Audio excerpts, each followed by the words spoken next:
দেখছেন নিউজ 18 বাংলা, সঙ্গে আমি সৌমাদিত্য। যে খবরের দিকে চোখ রাখবো, বাবুল সুপ্রিয়র বিরুদ্ধে এফআইআর। আসানসোল দক্ষিণ থানায় এফআইআর বাবুল সুপ্রিয়র বিরুদ্ধে।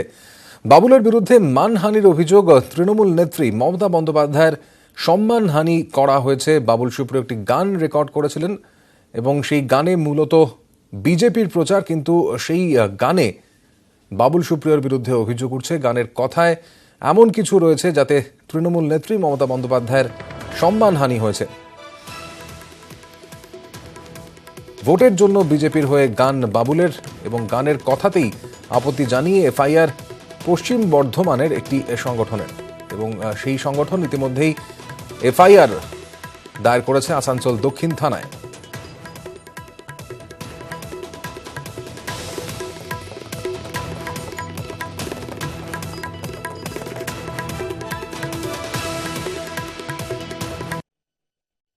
जो गलत करेगा उसके खिलाफ भी एफआईआर होगा, मैं गलत करूंगा मेरे खिलाफ में भी एफआईआर होगा, बाबुल करेंगे उनके खिलाफ में भी एफआईआर होगा। सुना है कि स्टूडेंट लाइब्रेरी कोऑर्डिनेशन कमेटी के किसी ने उनके खिलाफ में एफआईआर किया थी, तो बहुत पहले होना चाहिए था। लेकिन हम लोग पार्टी के रूप में उनको उतना महत्व नहीं दे रहे हैं। हम उनके खिलाफ में एफआईआर हो नहीं हो, उससे कुछ फर्क नहीं पड़ने वाला है। जब आप जानते हैं कि जब किसी का अंतिम समय आ जाए तो उसके ज्यादा पीछे नहीं लगना चाहिए। জিতেন্দ্র তিওয়ারি আসানসোল পুরসভার মেয়র, তৃণমূল নেতা, তিনি যেটা জানাচ্ছিলেন যে অনেক আগেই এই এফআইআর দায়ের হওয়া উচিত ছিল। সম্মানহানি হয়েছে তৃণমূল নেত্রী মমতা বন্দ্যোপাধ্যায়ের বাবুল সুপ্রিয়র এই গানে, যে গানের কথায় আপত্তি রয়েছে পশ্চিম বর্ধমানের একটি সংগঠনের, এবং সেই সংগঠনই আসানসোল দক্ষিণ থানায় বাবুল সুপ্রিয়র বিরুদ্ধে একটি অভিযোগ দায়ের করেছে।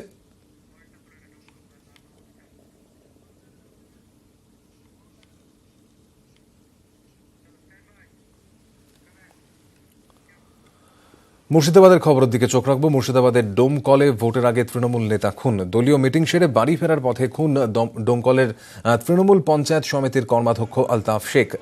বাইকে করে গড়াইমারি পঞ্চায়েতের উপপ্রধান সাব্বির শেখকে নিয়ে বাড়ি ফেরার পথে কুচিয়ামারা গ্রামে আক্রান্ত হন আলতাফ। 4-5 জন দুষ্কৃতী একটি ভ্যানে করে এসে তাদের পথ আটকায়। অভিযোগ, মাটিতে ফেলে ধারালো অস্ত্র দিয়ে কোপানো হয় আলতাফ ও সাব্বিরকে। সাব্বির কোনো রকমে পালিয়ে যেতে পারলেও ঘটনাস্থলে মৃত্যু হয় আলতাফের। ডোমকল মহকুমা হাসপাতালে তাকে মৃত বলে ঘোষণা করা হয়। গুরুতর আহত সাব্বির খানের চিকিৎসা চলছে মুর্শিদাবাদ মেডিকেলে। ঘটনায় কংগ্রেস এবং সিপিএম জড়িত বলে জানতে পারা যাচ্ছে। সাব্বির শেখ আহত, কিন্তু খুন হয়েছেন আলতাফ শেখ। আমাদের সঙ্গে এই মুহূর্তে রয়েছেন প্রতিনিধি প্রণব বন্দ্যোপাধ্যায়। প্রণব, এখনো পর্যন্ত অভিযোগ কি দায়ের হয়েছে কারোর নির্দিষ্ট কারোর নামে? কারণ তৃণমূলের তরফ থেকে অভিযোগ করা হচ্ছে যে সিপিএম কংগ্রেস এই ঘটনার সঙ্গে জড়িত। না দেখো, এখনো এই মুহূর্তে অভিযোগ দায়ের হয়নি। তবে যেহেতু পোস্টমর্টমের জন্য তোমার মুর্শিদাবাদ মেডিকেল কলেজে নিয়ে আসা হয়েছে এবং সেখানে ময়না তদন্তের পরেই তারপরে তাকে মাটি দেওয়ার পরে অভিযোগ করা হবে, এবং যে সমস্ত দোষীরা যারা এই ঘটনার সঙ্গে জড়িত তাদেরকে শীঘ্রই গ্রেপ্তার করা হবে কিন্তু পুলিশ সূত্রে জানা গেছে। এবং তাদের খোঁজে তল্লাশিও শুরু করেছে, এবং গ্রামে যে উত্তেজনা রয়েছে তার জন্য পিকেট বসানো হয়েছে। এবং সাবির শেখ, যে আলতাফ শেখের সঙ্গে ছিল, তাকে মুর্শিদাবাদ মেডিকেল কলেজে নিয়ে আসা হয়েছে। তার অবস্থা আশঙ্কাজনক হলেও এখনো স্থিতিশীল বলে কিন্তু চিকিৎসকরা জানিয়েছে। ধন্যবাদ তোমাকে প্রণব বন্দ্যোপাধ্যায়, আমাদের প্রতিনিধির সঙ্গে কথা হচ্ছিল। এই ঘটনায় আহত হয়েছেন সাব্বির শেখ। সাব্বির এবং আলতাফ এই দুজনের উপরই কিন্তু হামলা চলে। সাব্বির শেখ কি বলছেন একবার শোনাতে চাইবো আপনাদের। ভোটের ব্যাপারে আমি গড়াইমারি অঞ্চলের উপপ্রধান তৃণমূলের। রাস্তায় আসতেই ঈদগাহের সামনে মোল্লাতলা একটা মারুতি আলো লেগে দাঁড়িয়েছিল। আমাদেরকে দেখিয়ে অমনি জোরে টাট মেরে অমনি থাকা মোটরসাইকেলে বাঁধেটি ফেলি দিয়ে অমনি কুয়াইতে লেগেছে। আহত সাব্বির শেখের বক্তব্য আমরা শুনছিলাম, এবং তিনি যেটা বলছিলেন, যেভাবে তাদের রাস্তা আটকে 4-5 জন দুষ্কৃতী তাদের হামলা চালায়, তারা কাউকে চিহ্নিত করতে পারেননি। কিন্তু এই ঘটনায় তৃণমূল কংগ্রেসের তরফ থেকে কিন্তু অভিযোগ তোলা হচ্ছে কংগ্রেস এবং সিপিএম এর দিকে। ভোটের মুখে মুর্শিদাবাদের ডোমকলে খুন তৃণমূল নেতা। দলীয় মিটিং সেরে বাড়ি ফেরার পথে ডোমকলের তৃণমূল পঞ্চায়েত সমিতির কর্মাধ্যক্ষ আলতাফ শেখ বাইকে করে গড়াইমারি পঞ্চায়েতের উপপ্রধান সাব্বির শেখকে নিয়ে বাড়ি ফিরছিলেন এবং সেই সময় কুচিয়ামারা গ্রামে আক্রান্ত হন আলতাফ এবং সাব্বির। 4-5 জন দুষ্কৃতী একটি ভ্যানে করে এসে তাদের পথ আটকায়। মাটিতে ফেরে ধারালো অস্ত্র দিয়ে কোপানো হয় আলতাফ এবং সাব্বিরকে। সাব্বির শেখ গুরুতর আহত হয়ে এই মুহূর্তে ভর্তি হাসপাতালে, তবে আলতাফের মৃত্যু হয় ঘটনাস্থলে। তৃণমূল নেতা শৌমিক হোসেন এই ঘটনায় সিপিএম এবং কংগ্রেস আশ্রিত দুষ্কৃতীর দিকেই অভিযোগের আঙুল তুলছেন। আমাদের পঞ্চায়েত সমিতির মৎস্য কর্মাধ্যক্ষ, সে আসার পর আমরা দেখেছি গড়াইমারিতে সেখানে কংগ্রেস সিপিএম মুছে গেছে। এখন সিপিএম কংগ্রেসের সামনে ভোট, লোকসভা ভোট, রাজনৈতিকভাবে যখন মোকাবেলা করতে পারছে না, তখন তাদের সেই পুরনো স্টাইল, মানুষের রক্ত চাই। যারা সিপিএম কংগ্রেসের লোক তারা এটা করেছে। গোষ্ঠী কোন্দল এখানে কোনো রকমভাবে নেই এবং আমাদের দলের কোনো নেতারাও জড়িয়ে নেই, আর যদি থাকে সে শাস্তি পাবে। ভোটের এখনো পর্যন্ত প্রত্যেকেই কিন্তু ভোটের আসন ঘোষণার পরই কিন্তু তালিকা ঘোষণা করে দিয়েছে সব দলই, কিন্তু বিজেপি এখনো পর্যন্ত ঘোষণা করতে পারেনি। সম্ভাব্য প্রার্থী তালিকা বিজেপির কি হতে পারে তা আমাদের হাতে। এই মুহূর্তে যা জানতে পারা যাচ্ছে, মেদিনীপুরে প্রার্থী হতে পারেন দিলীপ ঘোষ এবং কলকাতা উত্তরে সম্ভাব্য প্রার্থী হতে পারেন রাহুল সিনহা। মেদিনীপুর থেকে দাঁড়াতে পারেন দিলীপ ঘোষ, কলকাতা উত্তর থেকে দাঁড়াতে পারেন রাহুল সিনহা। বসিরহাট অথবা দমদম সম্ভাব্য প্রার্থী শ্রমিক ভট্টাচার্য। বীরভূম অথবা বাঁকুড়া সম্ভাব্য প্রার্থী লকেট চট্টোপাধ্যায় এবং প্রার্থী হিসেবে রাজু বন্দ্যোপাধ্যায়ের নামও উঠে আসছে।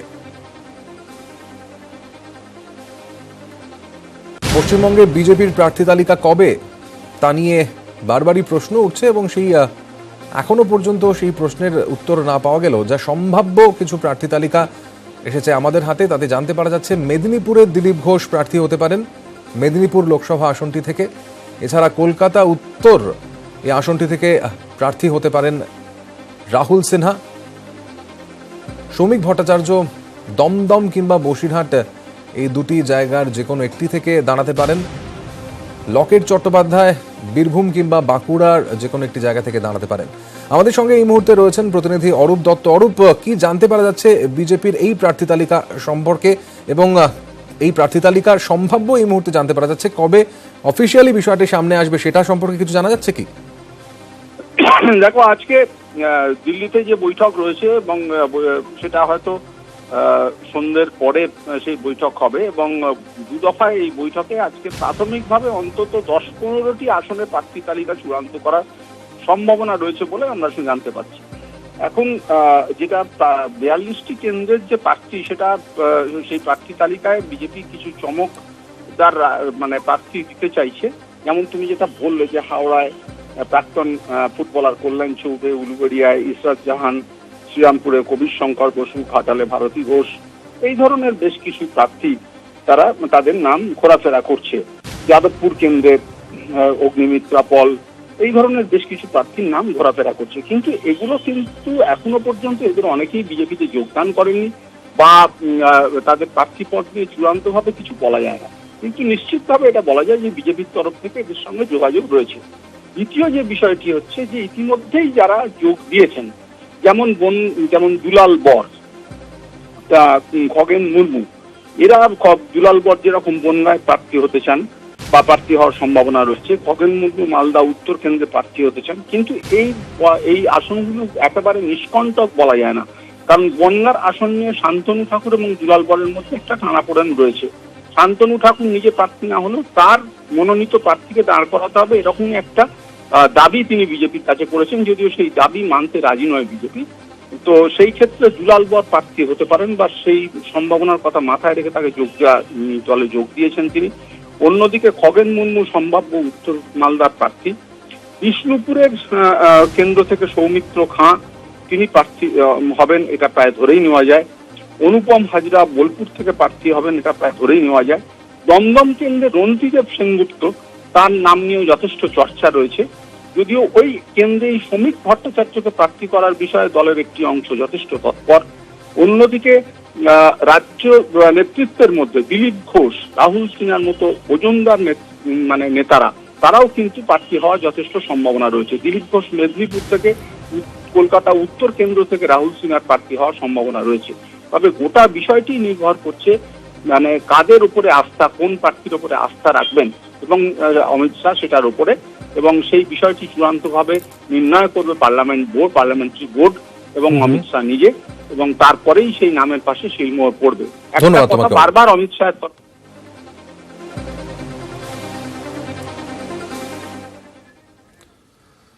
এদিকে বামেদের সঙ্গে জোট নিয়ে টালবাহানার মাঝেই আসন্ন লোকসভা ভোটের জন্য আংশিক প্রার্থী তালিকা ঘোষণা করল কংগ্রেস। এর মধ্যে রয়েছেন এ রাজ্যের 11 জন। রায়গঞ্জে কংগ্রেস প্রার্থী দীপা দাসমুন্সী, বহরমপুরে কংগ্রেস প্রার্থী অধীর চৌধুরী, মালদা উত্তরে ঈশা খান চৌধুরী, মালদা দক্ষিণে আবু হাসেম খান চৌধুরী। এছাড়াও মুর্শিদাবাদে আবু হেনা, জঙ্গিপুরে অভিজিৎ মুখোপাধ্যায়। এর পাশাপাশি কোচবিহারে প্রার্থী প্রিয়া রায় চৌধুরী, আলিপুর দুয়ারে মোহনলাল বসুমাতা, জলপাইগুড়িতে মণিকুমার দার্নাল, দার্জিলিংয়ে শঙ্কর মালাকার ও বালুরঘাটে সাদিক সরকার। মোট 11টি লোকসভা আসনের প্রার্থী ঘোষণা করে দিল কংগ্রেস। কংগ্রেসের জেতা 4টি আসনে কি এবার বামেরা প্রার্থী দেবে, সেই নিয়েও কিছু জল্পনা বাড়ছে এবং আজ বৈঠকে বসছে রাজ্য বামফ্রন্টও।